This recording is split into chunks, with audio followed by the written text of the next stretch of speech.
চুটিমল বাৰীত থকা শাক-পাচলি অথবা ফল-মূলৰ গছৰ পাতত এই ধৰণৰ ক'লা দাগ আপোনালোকে নিশ্চয় দেখিছে।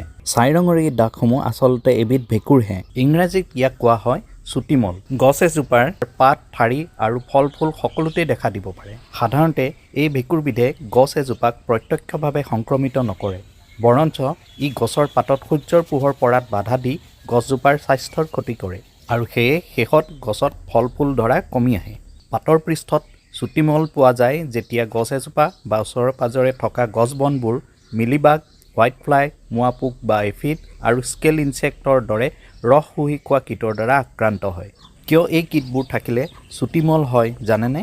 কাৰণ এই ধৰণৰ কীটসমূহে নিজৰ দেহৰ পৰা চেনিযুক্ত এবিধ পদাৰ্থ নিঃসৰণ কৰে, যাক খাবলৈ এই ভেঁকুৰবিধ আহে। ঘন ডালপাত আৰু বায়ু সঞ্চালনৰ বাট নথকা বাৰীবোৰত ইয়াৰ প্ৰকোপ বেছি হয়। নিয়ন্ত্ৰণৰ উপায়: প্ৰথমতে পাতৰ ৰস শুহি খোৱা কীট নিয়ন্ত্ৰণ কৰক। আক্ৰান্ত গছৰ ডাল পাতবোৰ বাছি বাছি কাটি জ্বলাই নষ্ট কৰক। বাৰীখনৰ অপ্ৰয়োজনীয় গছৰ ডালপাত চিকুণাই ৰ'দ বতাহ চলাচলৰ সুবিধা কৰি দিয়ক।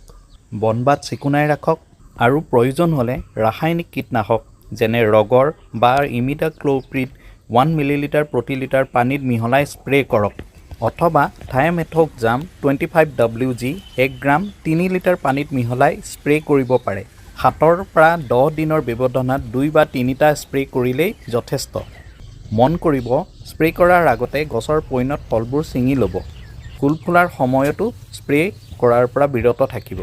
পাতৰ পৰা এই ক'লা দাগবোৰ আঁতৰাবলৈ এটি ঘৰুৱা দিহা দিওঁ।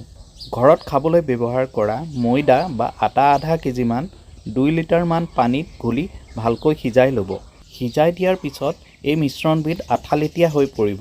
অলপ সময় ঠাণ্ডা হ'ব দিয়াৰ পাছত এই ঘোলখিনি 10 লিটাৰমান পানীত ঘুলি আক্ৰান্ত পাতবোৰত স্প্ৰে কৰি দিব।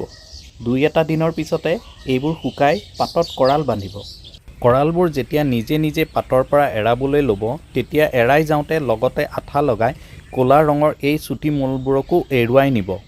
এইদৰেই কোনো ৰাসায়নিক দৰৱ প্ৰয়োগ নকৰাকৈ ইয়াক নিৰাময় কৰিব পাৰিব।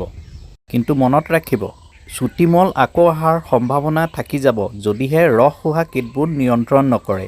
কাৰণ চুটিমল হোৱাৰ মূল কাৰণ হৈছে এই কীটসমূহ।